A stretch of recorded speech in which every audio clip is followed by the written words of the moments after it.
আজ আমি কবিগুরুর প্রান্তিক কাব্যগ্রন্থ থেকে একটি বিখ্যাত ছোট্ট কবিতা পাঠ করে শোনাচ্ছি। কবিতা রঙ্গমঞ্চে একে একে নিভে গেল যবে দীপশিখা। শুরু করছি।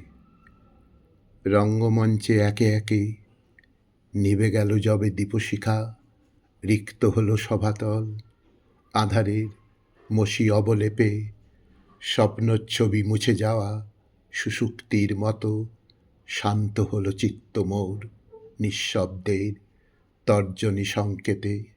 এতকাল যে সাজে রচিয়াছিনু আপনার নাট্য পরিচয়, প্রথম উঠিতে যবনিকা সেই সাজ মুহূর্তেই হলো নিরর্থক।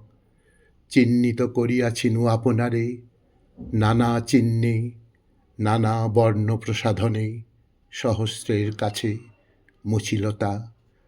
আপনাতে আপনার নিগুড় পূর্ণতা আমারে করিল স্তব্ধ সূর্যাস্তের অন্তিম সৎকারে।